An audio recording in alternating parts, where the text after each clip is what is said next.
left the court with a wrapped right foot. Here he is answering questions now. What's your level of pain, concern moving forward, all of that? I'm good. That's all I got for you. I'm good. It happened. Situation happened. I feel like I was able to go back, but no need to risk it down 16, 18 at that point. So I'll be fine. We saw you having kind of a long conversation with Quinn on the sideline when you came back out from the tunnel. Can you tell us what was said? Basically what I just said. He was like, it doesn't make sense, to go back out there and, possibly tweak it. Just rest and get ready for the next game. Tony Jones, The Athletic. Did their physicality defensively catch you guys off guard? I mean, they were picking you guys up 94 feet, hard doubles, 40 feet from the basket. Did you guys react to it the way you wanted to? And what kind of adjustments can you make for game 4 when they play you with that kind of physicality so high up? I think we missed a few easy ones. I think that's definitely tough. They want to throw a double, that's fine. I have no problem getting off the ball. And like I said, told you guys the other day, like we all trust each other to make plays and make shots. And tonight we didn't really make shots and make them pay for doubling. And at the end of the day, that's what it comes down to. We didn't get stops either, which kind of compounds that fact. But for us, they did a good job. They raised their level. For them, it was not going down 3-0. That was their mindset, and they took care of business at home. And we got to go out there and try and take the next one. Simple as that, and we'll make the proper adjustments. And there are things we can look at to do better, and we'll get ready for the next game. Andy Larson, Salt Lake Tribune. And you mentioned the defense. Obviously allowing 132 points. What is it that was kind of going wrong on the defense end? Because usually you guys have such a terrific half-court defense. That wasn't really the case today. Yeah, like I said, they raised their level. They were determined to get to their spots, and we kind of let them get comfortable. Reggie Jackson started the game off really hot. I think 4-4. Paul George started 5 or whatever. They were comfortable. We allowed them to get comfortable, and I think when you have that comfortability, and then throughout the game you get confident. You continue to do, and they're going to hit shots. They're a talented team. They're guys, talented players, but we can make it tougher on them. And I think that was one thing we didn't do tonight that we did the past 2 games, and we'll make those adjustments and get ready for game 4. Tim McMahon, ESPN. Hey, Donovan, on the play where you limped off, looking at the replay, it wasn't apparent what caused the pain. Was it the takeoff or was it the landing? What happened on that? It's when I land. It's been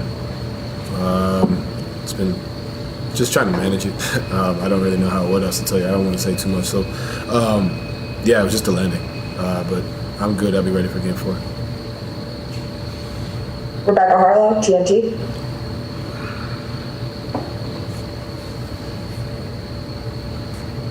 Okay, we'll come back to Rebecca. Alex Vehar, Salt Lake Tribune. Donovan, how does the complexion of the game change when Paul George starts as hot as he did and then kind of sustains the scoring throughout the game? It's huge. He's, like I said, they're talented players. We kind of let him get comfortable, and he got to his spots, and he felt, they're home. It's supposed to be comfortable. At the end of the day, he hit some shots, but we can make it tougher on him.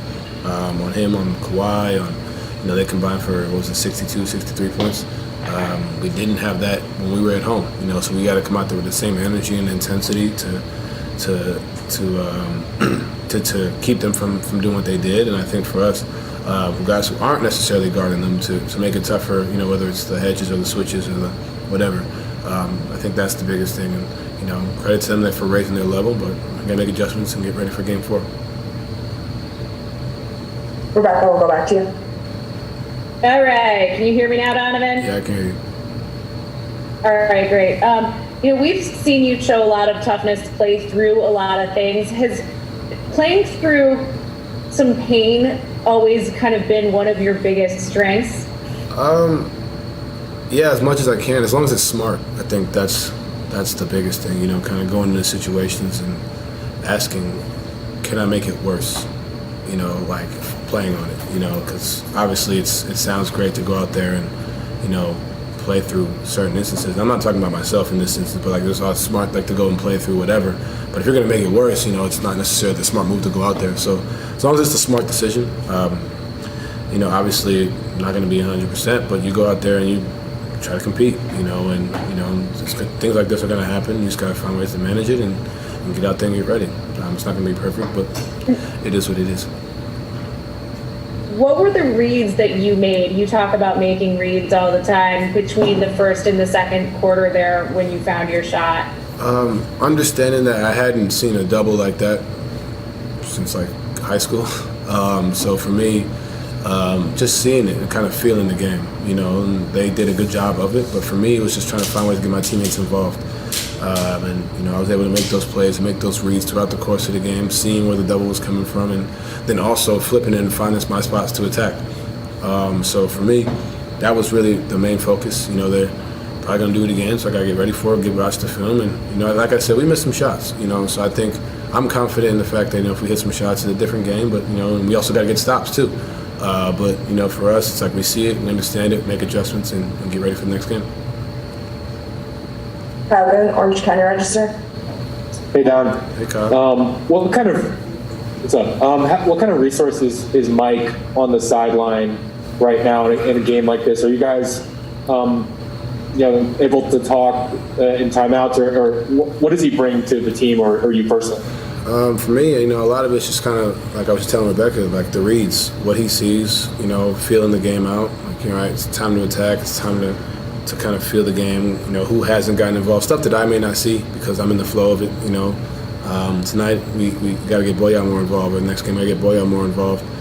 There's certain passes that I can make, that I kind of force up some shots that I'm not proud of, and he's quick to let me know, and I think that's what makes our relationship really good, because he's quick to let me know and I'm out there quick to fix it. So I'll watch the film. He'll watch the film with me as well, and we'll go back and figure it out. But he's just have it in real time, I think, is huge, to have a guy like that who's been here, who's seen this so many games, so many times. So it definitely helps, not just myself, but it helps the team as well. Chris Saltos, Sport DNA out of Greece. Hey, Donovan, hope you're doing well. How important for you as a team is to stay even keel after that loss tonight? And what aspects of your game you need to improve, and what your message was that about that? You said even keel, right? That's what you said? Yes. I think for us, it's like understanding that they did their job. They took care of home court just like we did, but we got to go out there and try and steal one. Understanding that the final score doesn't necessarily reflect the effort we put in and the stuff we did, but there's a lot of things we can do better. And I think that's where our mind is, and understanding that we're not going to get too low. Like after the first two wins, we weren't too high. So for us, it's like just keep it, like you said, even keel, and understanding that we got another one. This is a series. So for us, it's like understanding what adjustments we can make to get better. And then for me, what adjustments I can make to be better. I think being able to understand where the doubles are coming from, what they're throwing at me, and finding my teammates, then defensively, I can be better too. There's so many things we all can do as a group. And I think that's the first part of acknowledging it, watching the film, and getting better. Okay, we have time for one more. Heather Yako, All Arabia Network. Hi, Donovan. Hey. You've been in the league for only 4 years, but what have you gathered about the importance of making the right reads in various coverages? I know you touched base on that, but if you can elaborate. I think the first part is, slowing the game down, and that's not necessarily easy to do. So for me, kind of seeing it over and over again, you look at guys who've been in the league for 17, 16 years, and everybody talks about, how do they see things? Like Chris Paul, for example, having, 28 assists to 2 turnovers? Like, that's the type of stuff, being able to manipulate the game, that I ultimately look at, and we all look at, to try and find ways to slow the game down myself. And I throw that example out there because he's one of the best at it. But for me, it's like finding ways, okay, they're throwing a double. I haven't seen a double in a long time, so understanding what to see, how to attack, when to pass, who's open, who hasn't gotten a shot, where the mismatch, yeah, you know what I'm talking about. But like where those things are. So for me, that's really been, I think the bubble really helped, and having that time before the bubble to really watch film of myself in depth, because I really couldn't go anywhere during quarantine.